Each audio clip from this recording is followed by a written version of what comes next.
So you're planning to take a higher level English exam, maybe the Cambridge First Certificate, Advanced or even Proficiency.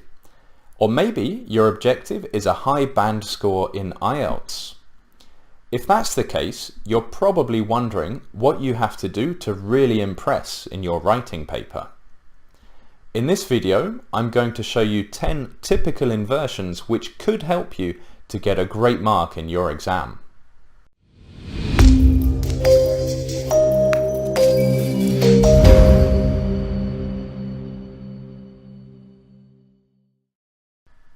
I'm Matt and welcome back to Fantastic Phrasal.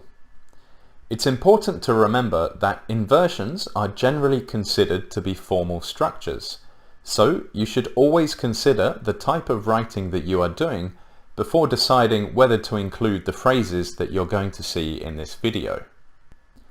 An inversion is a structure where the auxiliary verb comes before the subject. You'll be familiar with inversions in question forms. Compare the affirmative, "You are a party animal," with the question, "Are you a party animal?" This is probably the most basic inversion that there is. But inversions are not only used in questions, they can also be used in affirmative sentences. Or should I say, not only are inversions used in questions, but they can also be used in affirmative sentences. That's right, this structure that you're probably familiar with is our first inversion. By using inversions, we are placing more emphasis on the words that we bring to the start of the sentence. You'll notice that the first part of the sentence has its word order as if it were a question.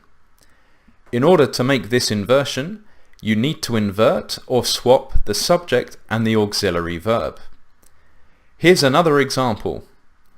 Not only did Mel lose her phone, but she also broke her glasses. Be careful when you're writing the second part of the sentence to place the word also immediately before the main verb. This is a very easy inversion to include in your writing. You can basically use it instead of the word and. If I say I am going to Paris and Rome, I can use this structure to say, not only am I going to Paris, but I am also going to Rome. On to the second inversion. John went to the bar as soon as he arrived at his hotel. This isn't an inversion, but we can invert it by using no sooner. No sooner did John arrive at his hotel than he went to the bar. There are two things to remember here. We need the inversion of the subject and auxiliary verb after no sooner, and you have to remember that this is a comparative structure, so you need to use than before the second action. Here's another example. No sooner did I arrive at the beach than it started raining. I wouldn't take drugs under any circumstances. That's not a declaration to the world, but the basis for our third inversion. Here it is again, but this time inverted. Under no circumstances would I take drugs. This phrase uses the same subject-auxiliary verb inversion and is very commonly used with would. Here's another example. Under no circumstances would I vote for a far-right political party. The next two inversion phrases are different ways of saying the same thing. If you want to say something like, I have never been bungee jumping, you can create a very simple inversion by bringing never to the beginning of the sentence. Never have I been bungee jumping. Or you can use at no time.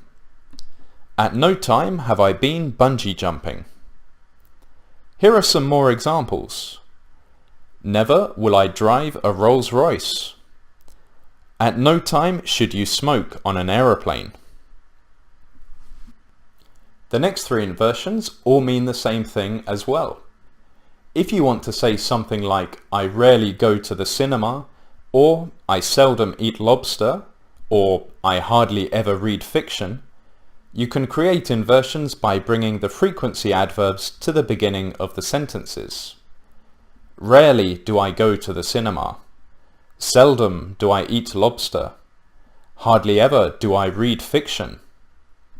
Here are a few more examples. Seldom do I have the chance to take a holiday. Rarely do I go shopping without my wife. Hardly ever does the president tell the truth. Last week I ran a marathon. True story. I didn't stop running until I reached the finish line. Or perhaps I should say, not until I reached the finish line did I stop running. We use not until to introduce this inversion, but the inversion happens in the second part of the sentence. Be careful. Here's another example. Not until I moved to France did I start learning French. You might be getting a bit bored now, so here's the last inversion.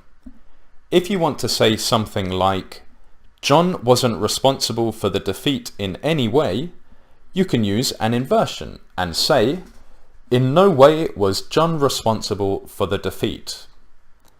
Another example would be, in no way am I related to the Queen. So there you have it, 10 phrases which you can use in your formal writing for added emphasis and to impress your examiner. You can practice what you've learnt in this video by following the link in the description and taking the quiz which I have prepared for you. Of course, you can also write some example sentences in the comments. If you liked this video and found it useful, don't forget to like it, subscribe to my channel and tell your friends about it. You can also follow Fantastic Phrasal on Instagram. See you next time.